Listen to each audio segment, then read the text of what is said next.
तो my dear students, कैसे हैं आप लोग। आज के वीडियो में हम क्लास 12 बायोलॉजी का चैप्टर नंबर 1 पुष्पीय पादपों में लैंगिक प्रजनन के मोस्ट इंपॉर्टेंट टॉपिक को पढ़ेंगे। तो आज का हमारा टॉपिक है स्त्री केसर, गुरु बीजाणुधानी, बीजांड तथा भ्रूणकोश।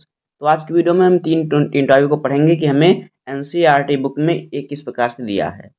तो देखिए, इससे पहले हम थोड़ा चित्र को समझ लेते हैं। यहाँ पे देखिए हमें चार चित्र दिए, हम चार चित्र को थोड़ा समझ लेते हैं। तो देखिए देखिए यहाँ पे जो पहला वाला चित्र हमारा है, ये हमारा है गुड़हल के एक विच्छेदित पुष्प में स्त्री केसर का प्रदर्शन कैसे दर्शाया जाता है। तो देखिए ये क्या है, गुड़हल का स्त्री केसर का प्रदर्शन है, चित्र है। तो देखिए गुड़हल में कैसे होता है ये, देखिए यहाँ पे इसका ये वर्तिकाग्र होता है, ये फूल के अंदर होता है और ये वर्तिका होती है। फूल हमारा इसी प्रकार से बना होता है गुड़हल का, और उसके अंदर ये बना होता है वर्तिकाग्र। और उसी लाइन में देखिए उसी नीचे उसे वर्तिका कहते हैं, नीचे इसका क्या होता है, अंडाशय होता है। दूसरा चित्र देखिए हमारा क्या है, दूसरा चित्र जो हमारा है यह है यह है पैपावर के बहुअंडपी युक्त अंडपी स्त्री केसर। ये हमारा क्या है, स्त्री केसर है पैपावर का। यहाँ पे आपको इसका वर्तिकाग्र दिया है। तीसरा चित्र देखिए हमारा क्या है, जो हमारा तीसरा चित्र है ये हमारा है मार्चेलिया के बहुअंडपी स्त्री केसर। ये हमारा किसका है, मार्चेलिया का बहुअंडपी स्त्री केसर है। उसके बाद देखिए हमारा क्या है, हमारा चौथा चित्र है बीजांड, एक प्रारूपी बीजांड का चित्र। तो देखिए ये है प्रारूपी बीजांड का चित्र। इसमें देखिए यहाँ पे ये हाइलम होता है, ये होता है फनिकल, ये होता है इसके अंदर जो होता है ये बीजांड द्वार होता है जो खाली द्वार आपको दिख रहा है, और ये होता है बीजांड द्वारी सिरा, ये होता है बाह्य आवरण, ये होता है अंतः आवरण, और ये होता है बीजांड क्या है, यह है बीजांड का, और ये होता है इसके अंदर भ्रूणकोश होता है। और इसे कहते हैं कैलजल सिरा या फिर नी भाग यानी नीचे वाला भाग अंडाशय का। अब आइए हम पढ़ते हैं आगे। देखिए स्त्री केसर, गुरु बीजाणुधानी तथा भ्रूणकोश को हम पढ़ेंगे। गुरु बीजाणुधानी यानी कि बीजांड जिसे कहते हैं। तो देखिए देखिए जायांग पुष्प के स्त्री जनन अंग का प्रतिनिधित्व करता है। जायांग एक स्त्री केसर यानी कि एक अंडपी या बहु स्त्री केसर अंडपी हो सकता है। जहां पर ये एक से अधिक होते हैं वहां स्त्री केसर आपस में संगलित यानी कि युक्त अंडपी यानी मिल जाते हैं आपस में। जहां पे ये एक से अधिक होते हैं, या फिर वे आपस में स्वतंत्र बी वियुक्त डंपी हो जाते हैं, यानी अलग अलग स्वतंत्र हो जाते हैं। प्रत्येक स्त्री केसर में तीन भाग होते हैं, वर्तिका, वर्तिकाग्र तथा अंडाशय। वर्तिकाग्र परागकणों के अवतरण मंच का काम करता है। जो परागकण होता है, वर्तिकाग्र जो होता है वो परागकण के अवतरण मंच का काम करता है। वर्तिका एक दीर्घाकृत पतला भाग होता है, यानी कि एक पतला भाग होता है। इस प्रकार से वर्तिका जो होता है ऊपर जाके यहाँ पे क्या वर्तिका का बना होता है। आगे देखिए, जो वर्तिका के नीचे होता है स्त्री केसर के आधार पर उभरा हुआ फूला हुआ भाग होता है, वो अंडाशय होता है। देखिए इसी प्रकार से हमारा बना होता है यहाँ पे इस प्रकार से। तो ऊपर इसके क्या रहता है, वर्तिका रहता है, वर्तिका काग्र रहता है, इसे वर्तिका कहते हैं। यहाँ पे रहता है अंडाशय बना रहता है। आगे देखिए, अंडाशय के अंदर एक गर्भाशयी गुहा कोष्ठक होती है। गर्भाशयी गुहा के अंदर की ओर अपरा नाड़ यानी अपरा जो होती है नाड़ एक प्रकार की होती है, वो स्थित होती है। आप कक्षा 11 में पढ़ी हुई अपरा की परिभाषा एक प्रकारों से स्मरण करें। अपरा से उत्पन्न होने वाले ऐसे बीजाणुधानी सामान्यतः बीजांड कहलाते हैं। जो अपरा से उत्पन्न होने वाले बीजाणुधानी होते हैं वो क्या कहते हैं, बीजांड कहलाते हैं। एक अंडाशय में बीजांडों की संख्या गेहूं, धान, आम से लेकर अनेक पपीता, तरबूज और आर्किड तक हो सकती है। ये अब देखिए हमारा बीजांड, गुरु बीजांडधानी। देखिए गुरु बीजांडधानी की बीजांड। तो देखिए आइए एक प्रारूपी आवृत्त बीजी बीजांड को चित्र 1.7 में देखते हैं। तो देखिए ये है प्रारूपी एक बीजांड। ये देखिए अभी हमने इसको आपको पहले बता दिया है, तो इसके बारे में पढ़ते हैं। देखिए देखिए बीजांड एक छोटी सी संरचना है जो एक वृंत या डंठल है, जिसे कि बीजांड वृंत कहते हैं, के द्वारा आपसे जुड़ी होती है। बीजांड जो क्या होती है, आपस अपरा से किससे जुड़ी थी, एक अपरा से जुड़ी होती है जो बीजांड होता है। बीजांड की काया बीजांड वृत्त के साथ नाभिका नामक क्षेत्र में संघरित होती है, यानी इकट्ठा होती है, मिलती है।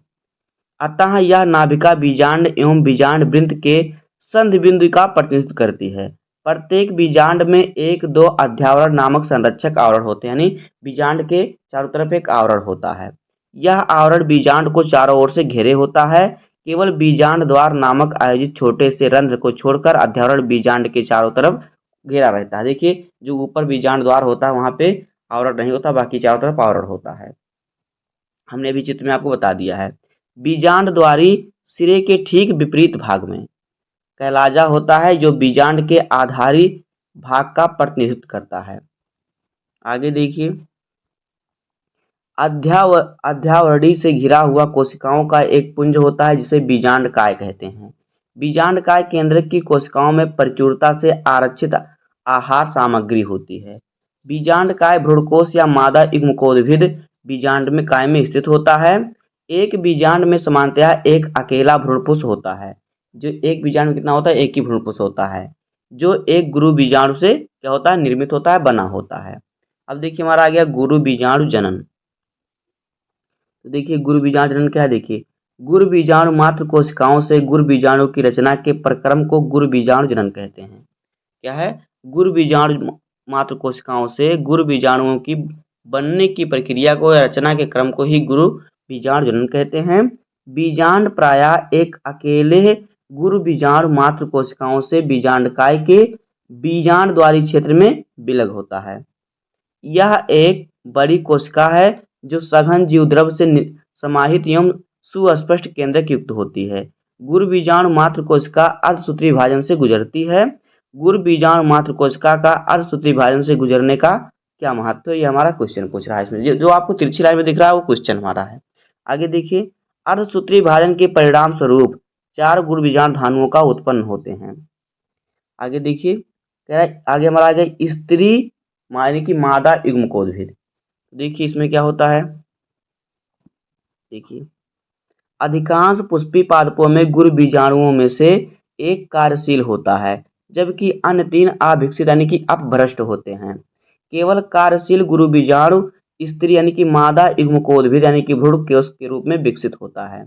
एक अकेले गुरु बीजाणु से भ्रूणकोश के बनने की विधि को ही एक बीजाणुज कहा जाता है। अब देखिए, हमें क्वेश्चन पूछ रहा है कि बीजांडकाय की कोशिकाओं गुरु बीजाणु मात्र कोशिका, क्रियाशील गुरु बीजाणु तथा मादा युग्मकोद्भिद की सूत्रता क्या होगी? तो इन सभी क्वेश्चनों का आंसर हम बारी बारी से पढ़ेंगे।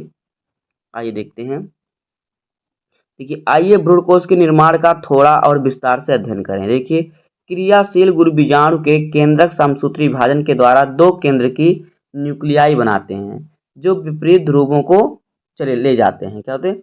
जो विपरीत ध्रुवों को चले जाते हैं और 2 न्यूक्लिएट केंद्रीय भ्रूणकोश की रचना करते हैं। 2 अन्य क्रमिक समसूत्री केंद्रीय विभाजन के परिणाम स्वरूप 4 केंद्रीय न्यूक्लिएट और तत्पश्चात 8 केंद्रीय न्यूक्लिएट भ्रूणकोश की रचना करते हैं। यहाँ पर यह ध्यान देना महत्वपूर्ण है कि ये सूत्री विभाजन सही अर्थों में मुक्त केंद्रक यानी कि न्यूक्लियर हैं, जो केंद्रीय विभाजन से तुरंत ही कोशिका भित्ति की रचना नहीं अनुपालन किया जाता है, जिनका रचना नहीं अनुपालन करते हैं। 8 न्यूक्लिएट चरण के पश्चात कोशिका भित्ति की नींव पड़ती है, जो विशिष्ट प्रारूपी यानी मादा युग्मकोद्भिद या भ्रूणकोश के संगठन के रूप में लेती है। भ्रूणकोश के भीतर कोशिकाओं के वितरण का अवलोकन कीजिए। यहाँ पे देखिए, अभी हम चित्र को पढ़ेंगे। 8 में 6 न्यूक्लियाई भित्ति कोशिकाएं घिरी होती हैं और कोशिकाओं में संयोजी रहते हैं। शेष बचे 2 न्यूक्लियाई ध्रुवीय न्यूक्लियाई कहलाते हैं, जो अंड उपकरण के नीचे बड़े केंद्रीय कोशिका में स्थित होते हैं। तो ये देखिए, हमारा यहाँ पे चित्र आ गया। ये देखिए, ये हमारा चित्र है। तो देखिए, पहला चित्र हमारा क्या है? बीजांड के अंग। क्या है? बीजांड के अंग एक व्यापक गुरु बीजाणु मात्र कोशिका, एक डिवाइड या गुरु बीजाणु का टेट्राइड प्रदर्शित। तो देखिए, ये हमारा बीजांड के अंग, ये जो है ये बीजांड के अंग हैं तीनों। इसमें देखिए क्या है? बीजांड का है, गुरु बीजाणु मात्र कोशिका। इस प्रकार से बीजांड के देखिए इतने इस प्रकार से अंग बने होते हैं। ये सब बीजांड के अंग हैं। इतनी आपको 3 तरफ से आपको दिख रहे हैं। उसके बाद देखिए, अगला चित्र क्या है? अगला चित्र हमारा है भ्रूणकोश के 1, 2, 3 तथा 8 न्यूक्लिएट चरण तथा परिपक्व भ्रूणकोश। ये देखिए, ये भ्रूणकोश है। क्या है, ये है भ्रूणकोश। एक, ये 1 2 और 3 4। देखिए इसमें क्या है, इसमें ये 1 है, ये दूसरा नंबर है, और ये तीसरा नंबर है, और ये 8वां नंबर है। इसमें 8 होते हैं।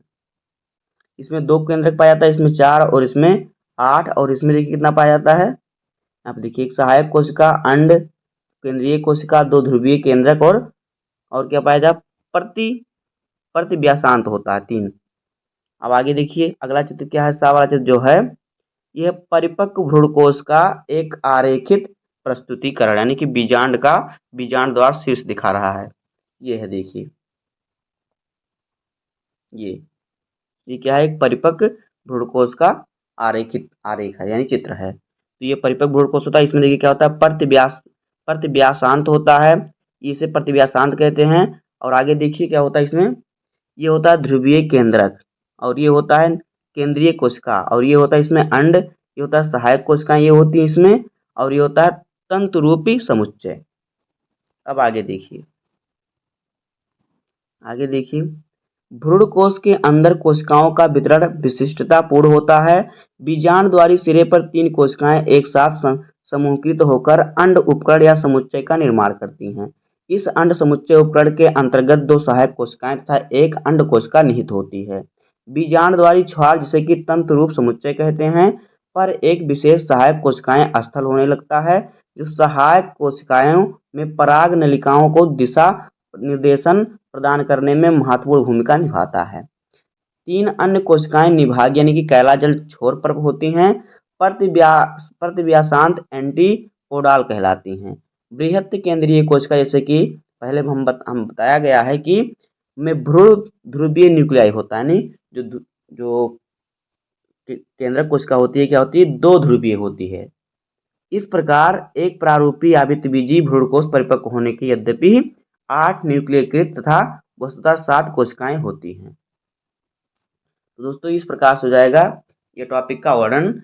उम्मीद करता हूं कि आपको यह टॉपिक समझ में आ गया होगा। अगर आपको वीडियो पसंद आया तो वीडियो को लाइक कर दीजिएगा, चैनल पर नए सब्सक्राइब कर दीजिए, बेल आइकन को प्रेस कर दीजिए, क्योंकि बोर्ड एग्जाम के हर इंपॉर्टेंट टॉपिक का वीडियो आपको डेली मिलता रहेगा। तो मिलते हैं किसी नेक्स्ट वीडियो में, तब तक के लिए धन्यवाद, जय हिंद।